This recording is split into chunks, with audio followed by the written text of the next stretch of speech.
Neither one of us does long goodbyes. But sometimes it is difficult to get to the point of saying goodbye.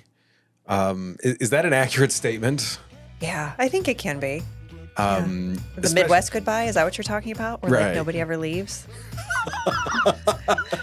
And the problem is a lot of business owners do that in their business. With their people? With their people. Oh, yeah. You and I are not known for that. So today, I think it is a good topic for us to talk about, to be like how to get to the point where you're like, you out. Yes. That's what we're going to talk about this week. Stay tuned. She's the CEO. He's the marketing and operations guy. If it's broken, you need The business fix. So we're going to talk about goodbyes, but Yes. before that, let's say hello. Hello. What are you excited about? What am I excited about? Yes. So I have to go first this time. Yes. So this is I'm really going to making throw you. things off. To me, first off, I'm excited. Like, this is episode 11 for us. So we've made it past that 10. Is that where most podcasts die? No, most podcasts died at episode 15. So we've got like, gosh, okay. So we've got a little ways to go yet, but I do not, as much fun as we're having Yeah. with this, and the response that everyone out in the audience has given us. We have a couple fans. Yeah. Like 2 or 3. Yeah, correct. That aren't ourselves in or fact, our moms. The text message that you sent to me the other day was amazing, because I sent you the thing saying, "Hey, we've reached a certain level of downloads," and you're like, "Awesome, our cousins are listening too." To me, that's what I'm excited about. Yes. That's what I'm excited about. Now that I have taken that away from you, what are you excited about? I'm excited about the week ending. It's been one of those like dumpster fire weeks when people are like, "You look like you have everything together." I'm like, "Oh, if you only knew." Yeah, no, I look like it. Between like flat tires and, we talking about goodbyes we've had to deal with, and hellos we're trying to happen that are not, and, all the things. And I think people forget, when you run an HR company, you still have to do HR too for your organization. And so, yeah, they think like everything's perfect in your org. And I'm like, not today. It But is, sure. because we have to make it look Yes, that way. absolutely. Yeah.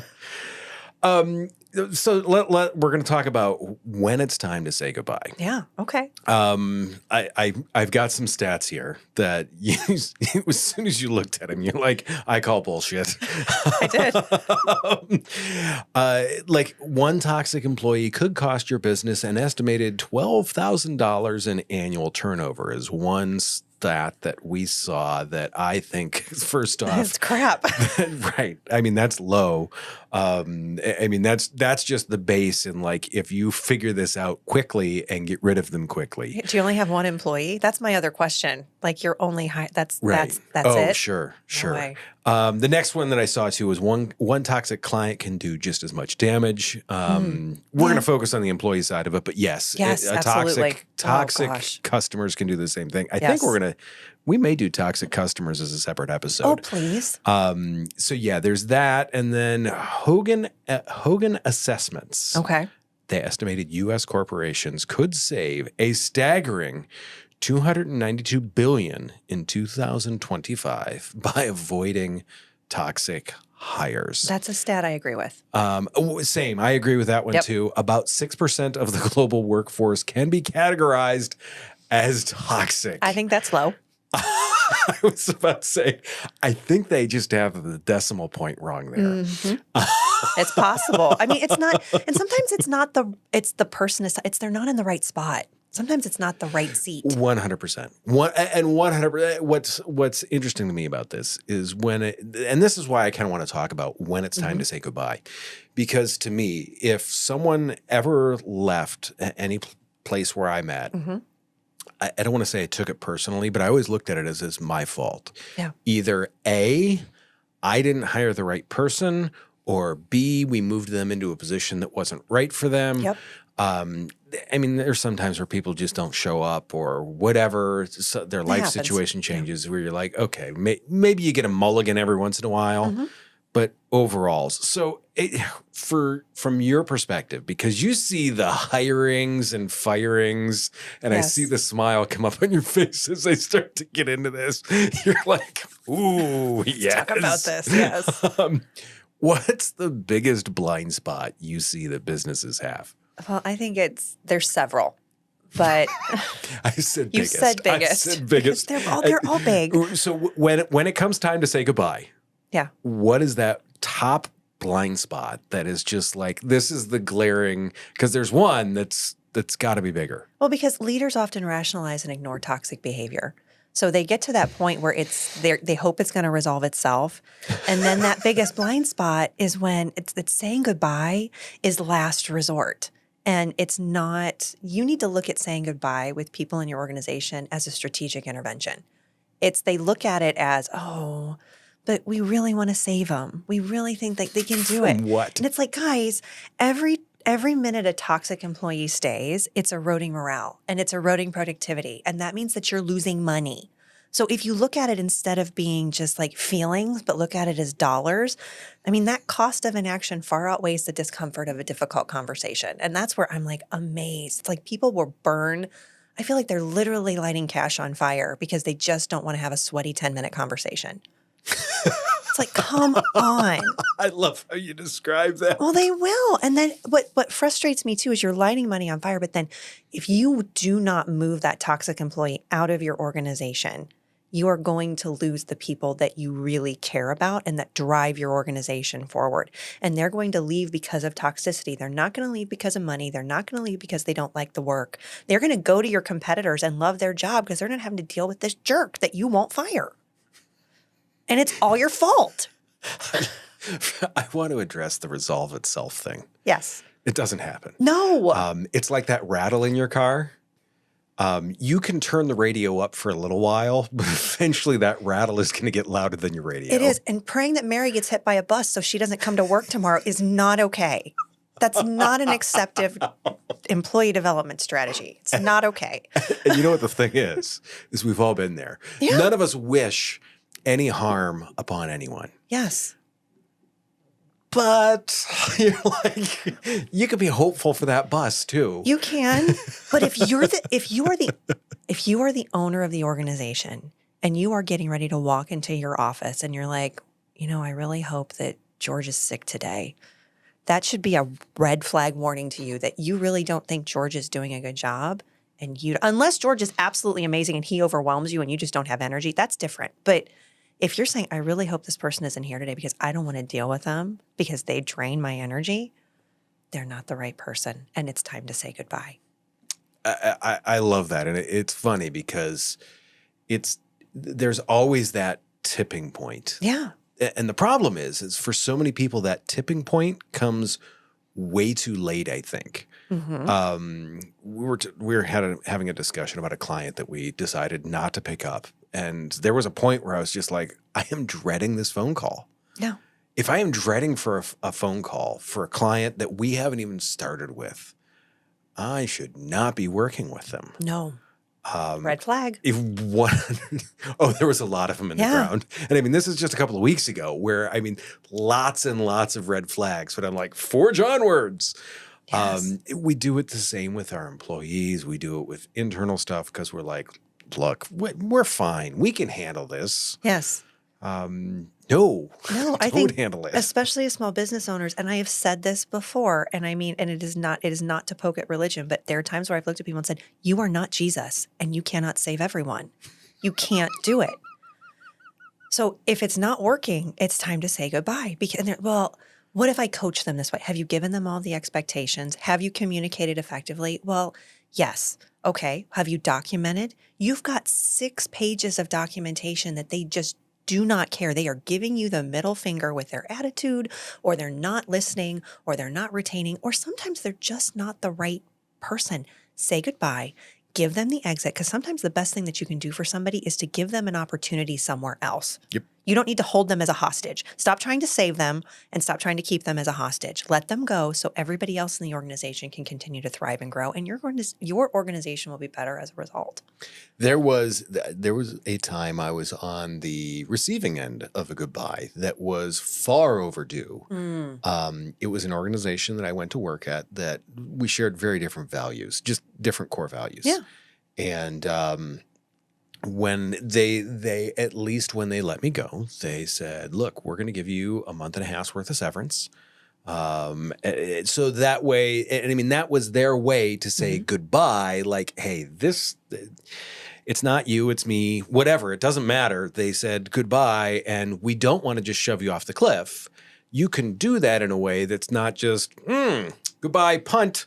Yes. And in giving someone severance, that's not admitting anything. No. That's not saying there's any wrongdoing. That's not doing anything like that. It is just saying goodbye and letting you feel okay about it. Yes. If you're going to have guilt, then you can always work with severance.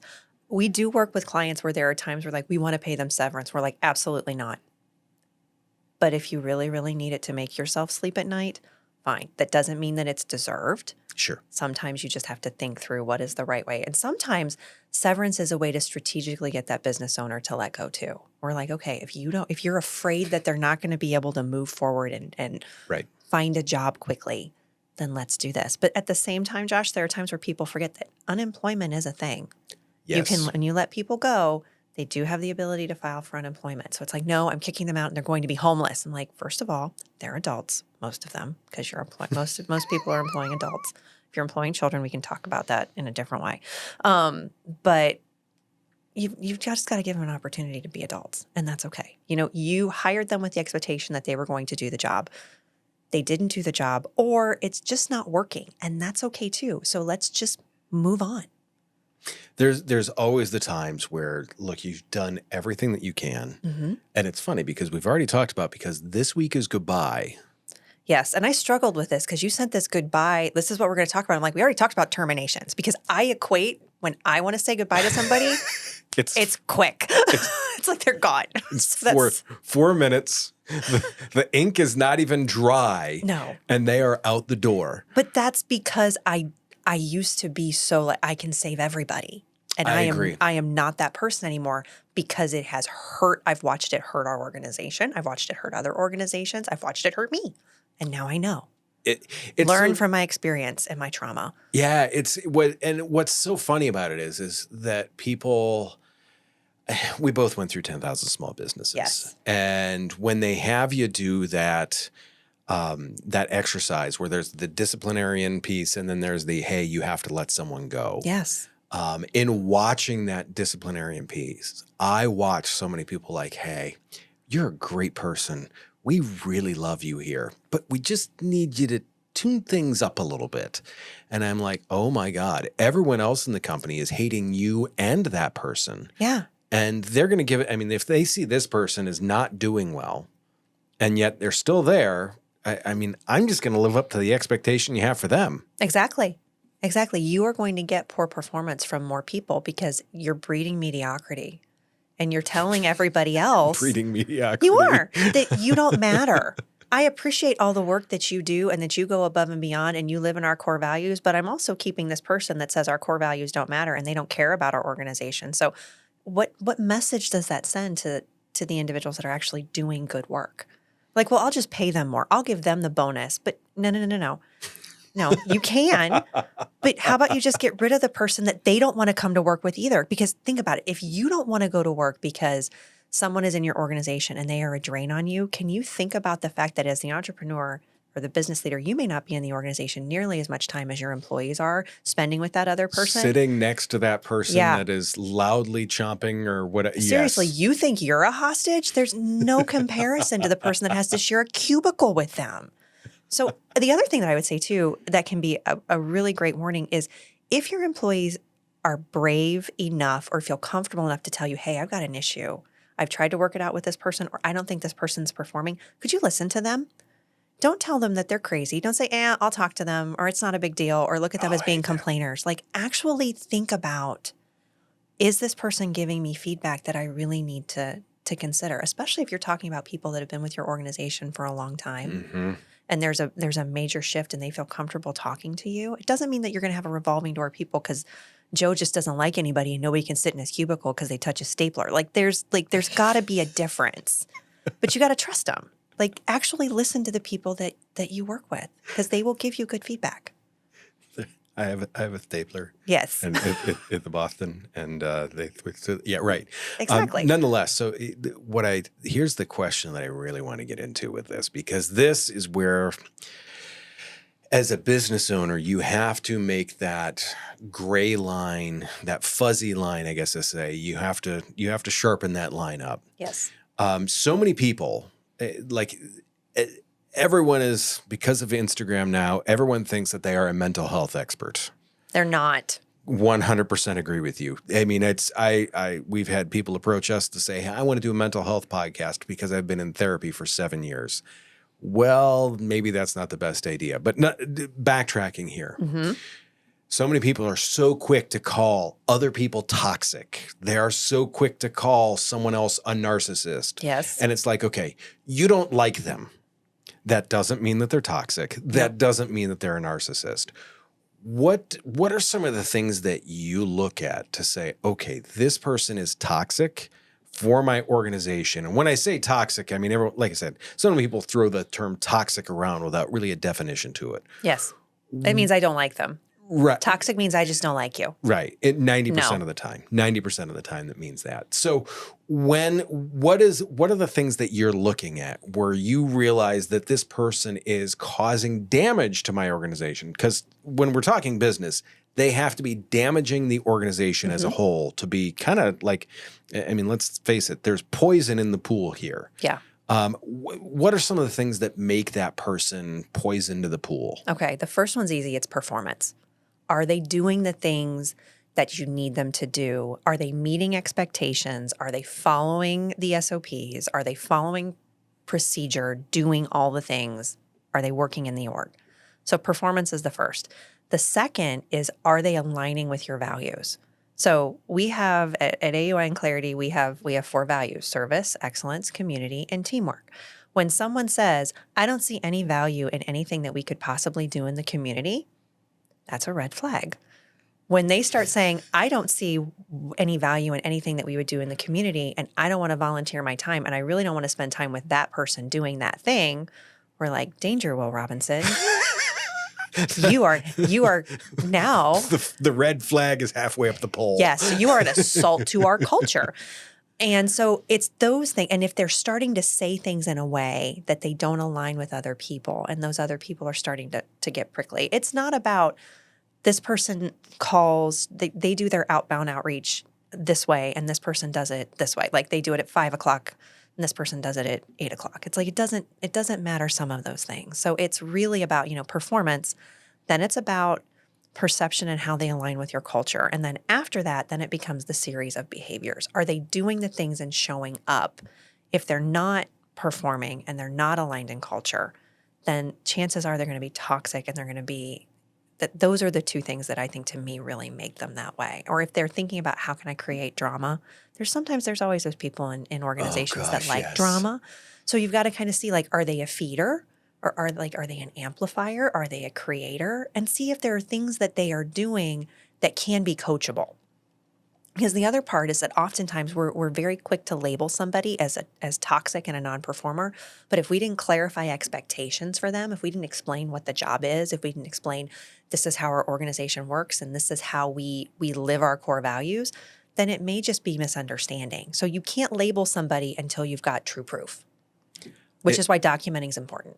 You've mentioned documentation a few times throughout the first 11 episodes here. Yes, and mental documentation too. It doesn't have to be on a piece of paper every time or like on a stone tablet. It can just be the mental, like, okay, I've checked in with this person. They seem to be retaining information, but they seem to really not like the word teamwork. And so we're going to dig into that. Why? Is that because I didn't explain it, or is that because they just don't like to work in teams? Sure. Which for us is a problem. Sure, I get that. No one uses Teams. Oh, you mean working with other people? Working with other people. Oh, gotcha. Not just the Microsoft Microsoft thing. Yeah, no, exactly. okay, good. What I find so interesting with it too is I found a very easy tool to distinguish between the person that is, I guess I would say, the toxic complainer Yeah. and the person that's just trying to fix things Mm-hmm. is asking for the specific instance. Yes. What is So the good. what is the one specific, when they say, well, they're just difficult to work with. Okay, well, can you give me some specific examples Tell me why. of why they've been difficult to work with? Well, they just are. Okay, well, guess who's the toxic one here? Yeah. Well, and some of that may be coaching too. If the person 100%. doesn't, if you are working with individuals that it's their first time managing, oftentimes it's easy for them to go, they're toxic or they're difficult. And it's not necessarily because that person is, it's because they don't know how to coach them. Correct. And part of what you're doing as the business leader or as the leader of leaders is teaching those middle level managers how to lead and how to ask questions and how to train and develop. So oftentimes I feel like there's miscommunication. And so to me, 50% of toxicity that we define as toxicity can be alleviated by clarifying expectations and creating a roadmap and building relationships and just teaching people how to talk to one another. I wholeheartedly agree with that, because you get so many times where when you really dive into that stuff, so much of it is miscommunication. Yeah. And the last thing that you want to do is say, okay, this person's difficult to work with, when really you're just talking to them in a language that they don't understand, or it's Exactly. different, it's needs different clarification or whatever. When you, I know it's 30 seconds from the time you say, I think this person needs to go, from the time that happens to the time that they are out the door. What are, I mean, I know you talked the values, those other pieces. Mm-hmm. There's usually a straw that breaks the camel's back, though. Yeah.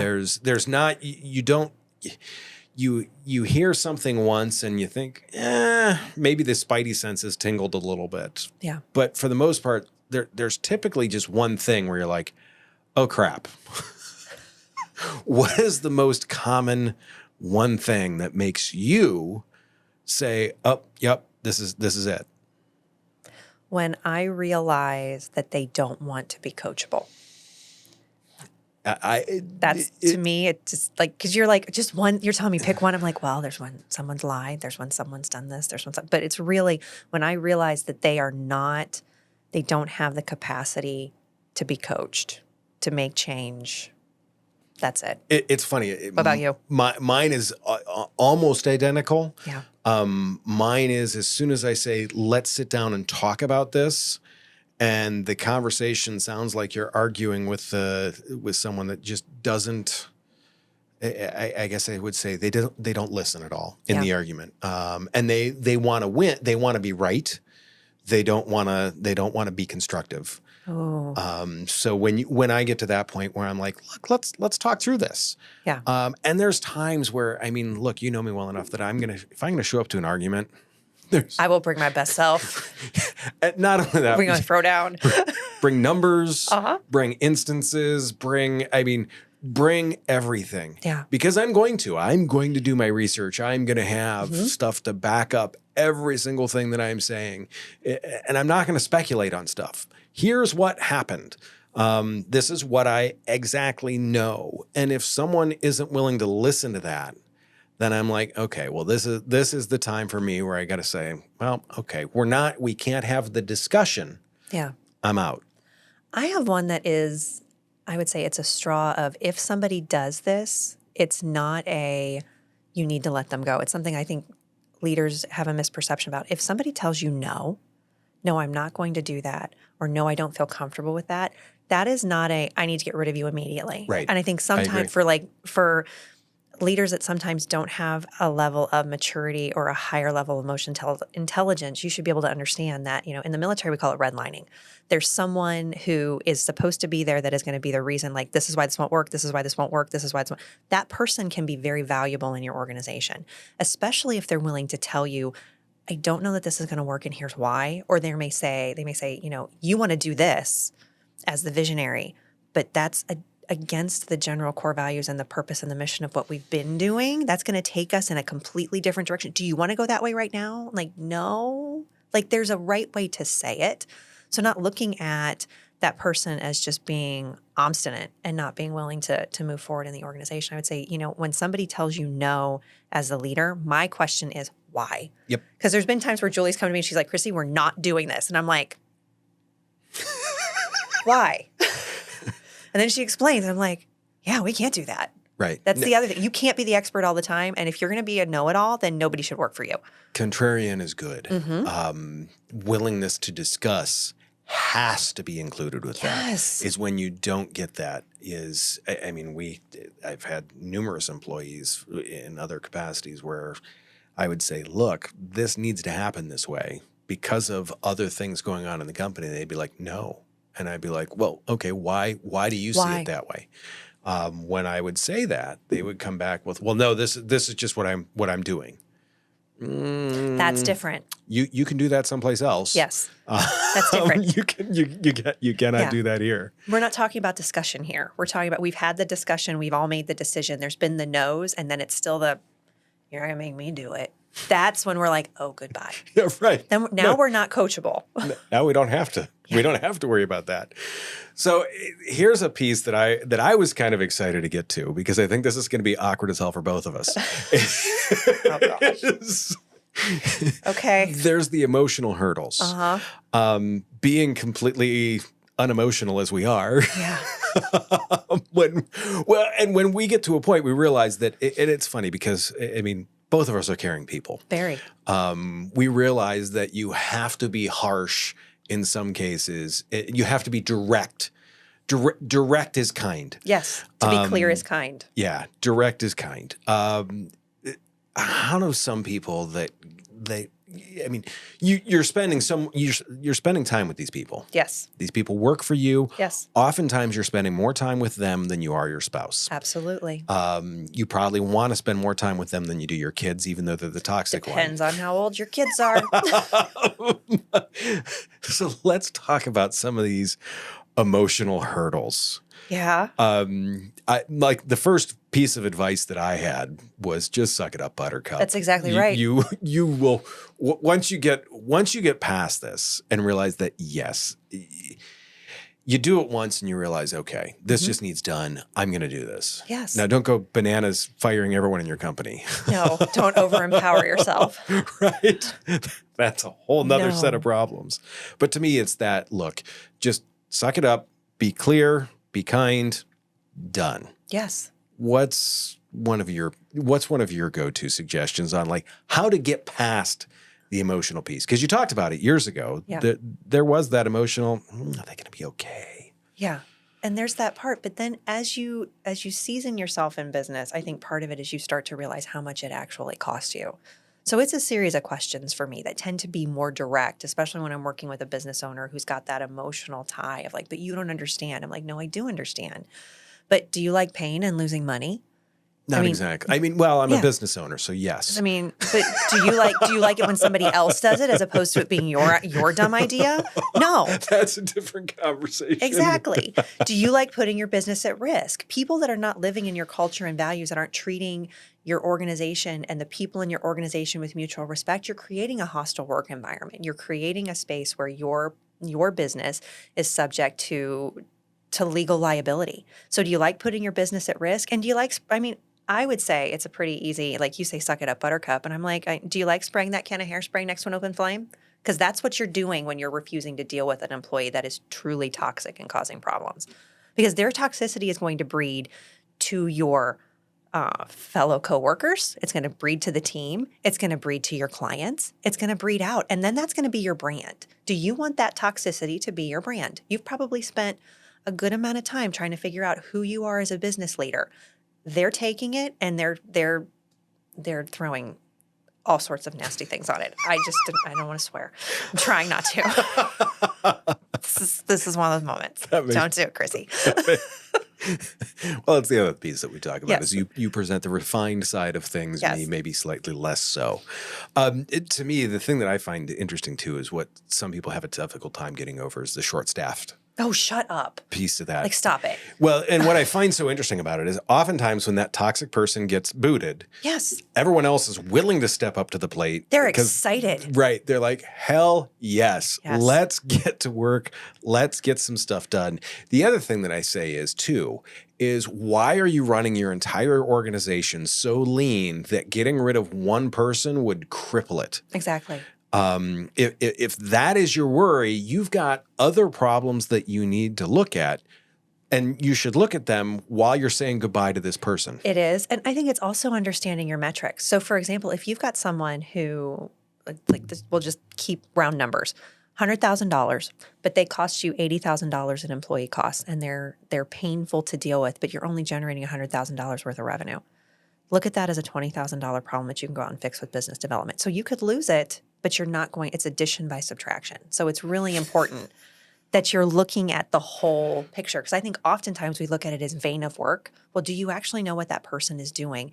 And with what they're doing, because they're being so toxic, you're probably getting 20% of the work value that you should be. I can't tell you, Josh. I would love to say that it was like, it's been long past in my history as a CEO, but there have been times where we've terminated someone and I'm walking back in there and somebody's like, I'm really glad you did that finally. And I'm like, well, why didn't you tell me? Why didn't you tell me that person wasn't doing? Yeah, it's like all the things. It happens all the time in HR. Like all the things filter up of like, well, did you know that this person was doing this on their breaks and was running this business and was doing this and they weren't listening and they weren't. And like, it's like, can we create a culture where everybody tells everybody things? Like, can we talk about when we have non-performers? Same thing with managers. I think it's really important that you empower your managers to be able to say goodbye to people, but you also encourage them to understand that it's okay to make that decision, and they don't have to make that decision with you, and they don't need your approval all the time. Because I think there are times where they will hang on to people longer than they should, simply because, God forbid. You brought up one more thing that I want to touch on before we start summarizing some of this stuff here. Oh dear. Okay. When you fire that person, Yes. you made just a great point, because typically when you fire the toxic person, I mean, for me personally, I know every single thing that goes on in my business every day, all the time, 100%, because, I'm perfect. Yes. I'm not.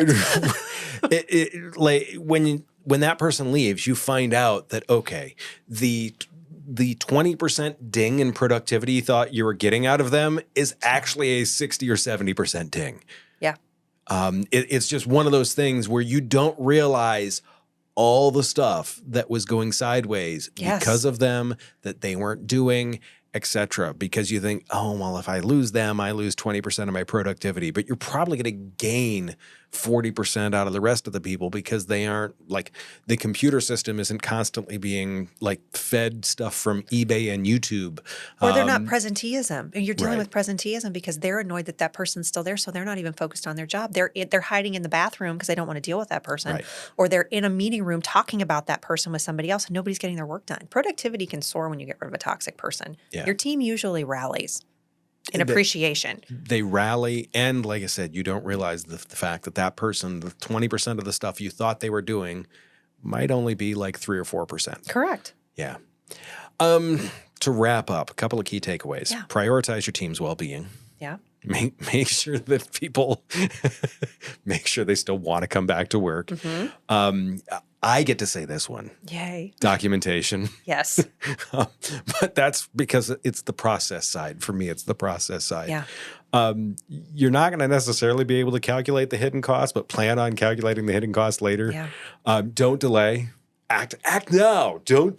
Act now. Don't delay. And seek support from, first off, mental health professionals. But should we plug Clarity HR in here? Pick your HR person. If you're terrified of terminating people or learning how to say goodbye, Chrissy's an HR great person at will it. help you. All of my people are great at it. Honestly, Josh, 90% of our clients come to us because they don't know how to do that. And so we help them with it. Sure. It's okay. You guys are pros. Yes. Do you walk around with an axe? No. And Okay. people at times are like, are you guys like the Grim Reapers? It seems like every time somebody hires you, you fire a whole bunch of people. That is not true. It's just oftentimes when you clarify expectations, people, they will either rise to the level that they need to, or they will walk out the door. And it's okay if they walk. So I've got 4 steps to confidently saying goodbye. Are you ready for them? I am. All right. Number 1, and we talked about, is to define what's toxic, and knowing that toxic, and my perception of toxic, may not actually be the real level of toxic. So define that. Again, I'm going to say it is to act with intent and documentation. Number 2. Did we mention documentation? Documentation. It's really important. The 3rd is to lead with the empathy of the many, not just the person that is causing the issue for you, but think about how it impacts the rest of your team. And that 4th is to really embrace the opportunity. Just do it. It's okay. Just do it. You're going to be fine. So what is, I like our quick shots that we're Yes. going to end with. What's the most surprising positive change you've seen in a business after they finally let go of a toxic employee? Productivity soars. Really? Yeah. Doubles. Interesting. Yeah. Interesting. Yeah. What about you? What's a common misconception about firing that employee you'd like to debunk? That it sucks. I don't want to say it's fun to do, No. but as soon as it's over, you're like, oh my God, I feel amazing. Yes. You're like, this is going to suck for the next 6 months. No, it only sucks for the next 6 months if you keep them there. No.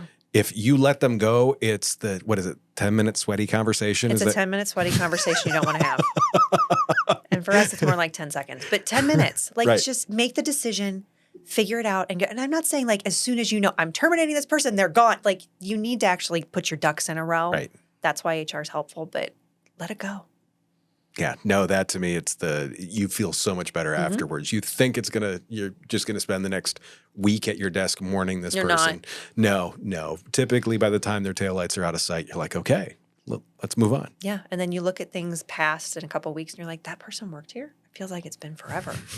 Yeah. I it's remember okay. them. Yeah. Maybe you set up a tombstone out back. Exactly.